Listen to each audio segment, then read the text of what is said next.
எல்லாருக்கும் வணக்கம். நான் இளவரசி பேசுறேன். இன்னைக்கு நான் உங்களோட ஷேர் பண்ண போறது தக்காளி சட்னி தான் நான் செஞ்சு காட்ட போறேன். நம்ம எப்பயாவது நம்ம ஹோட்டலுக்கு போறோம் அப்படின்னா நம்ம இட்லி தோசை எல்லாம் ஆர்டர் பண்ணி சாப்பிடும்போது அதுல வகை வகையா துவையல் வச்சிருப்பாங்க இல்லையா?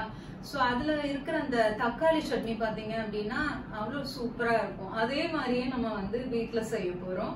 சோ இன்னைக்கு ஹோட்டல்ல செய்யக்கூடிய சூப்பரான தக்காளி தேங்காய் போட்டு ஒரு சூப்பரான ஒரு சட்னி செய்ய போறோம். ரொம்ப டேஸ்டா இருக்கும். வாங்க இது எப்படி செய்யறதுன்னு நம்ம பார்க்கலாம்.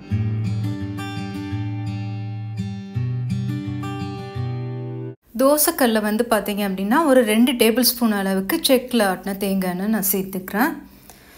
அடுப்பு சிம்மில் வச்சுக்கலாம். தோசைக்கல் பார்த்தீங்கன்னா நல்லா ஹீட் ஆயிடுச்சு.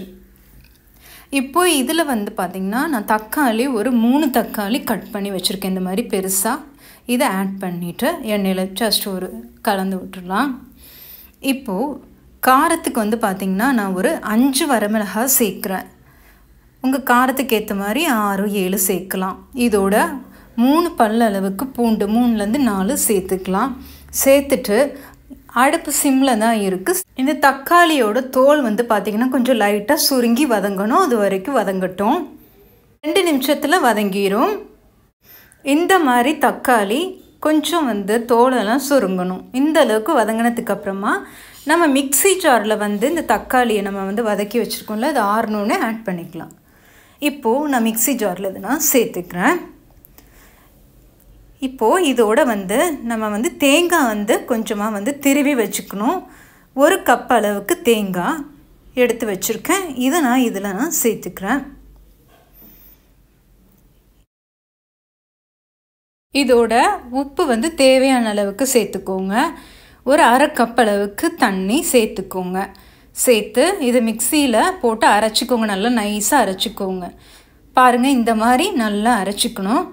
இப்போது இதில் நம்ம தாளிப்பு சேர்த்துக்கலாம். கடுகு, ஒரு வரமிளகாய், கருவேப்பிலையெல்லாம் தாளித்து நான் வச்சுருக்கேன்.